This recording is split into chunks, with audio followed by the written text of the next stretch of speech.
Hi there, I'm Edwin Palmer. Welcome to my series on cognitive abilities.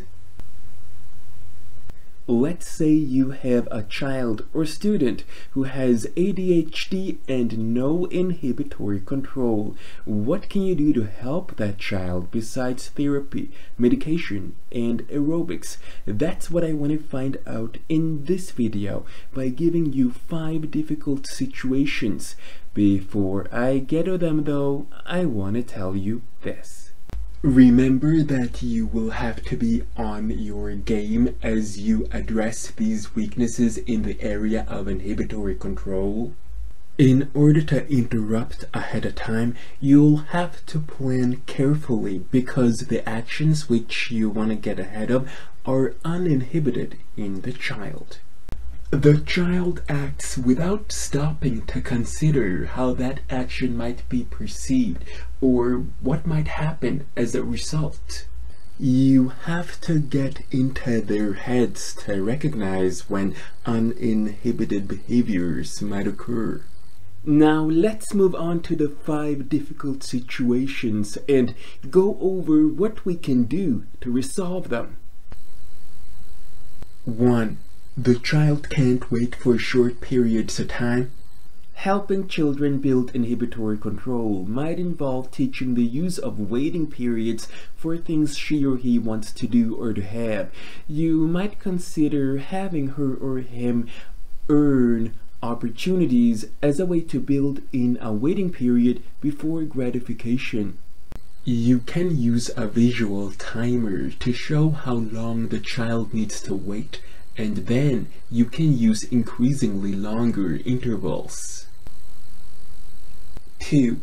When told you can't, the child immediately does it. For this, you can create a visual which shows what happens if the child disobeys the rules. If you're a teacher, put the visual somewhere in your classroom.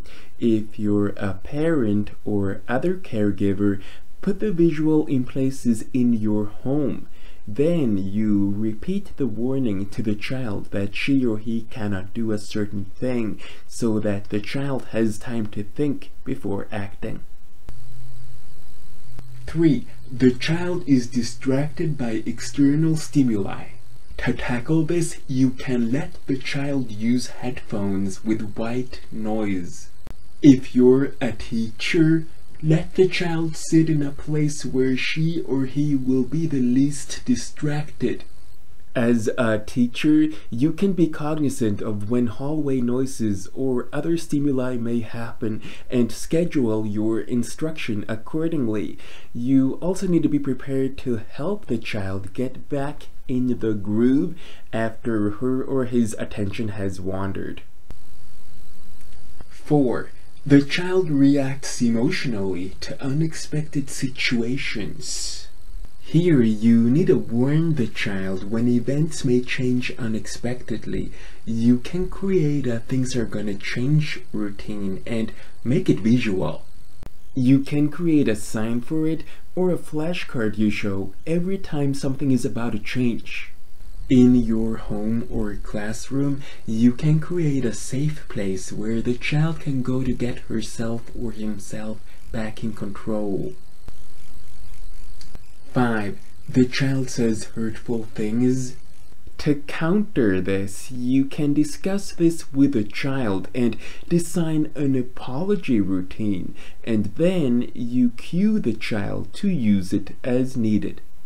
If you're in a classroom, you can put a visual cue on the pupil's desk to help her or him remember. If you're a parent or other caregiver, I'm sure you can put visual cues in your homes too.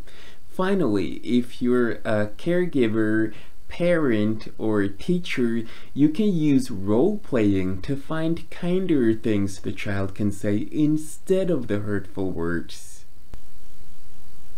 Those were the tips I wanted to give you. I hope they will help you instill inhibitory control into your child or pupil. If you try any of these tips, please let me know how it went in the comment section below. This information came from this website. You will find this link below this video. Be sure to subscribe to my channel and watch this series from the start. Next Friday, I'll be back with a new episode in my IQ series. Till then, I only want to say 3 things. Thank you for watching. Have a great day, and bye for now.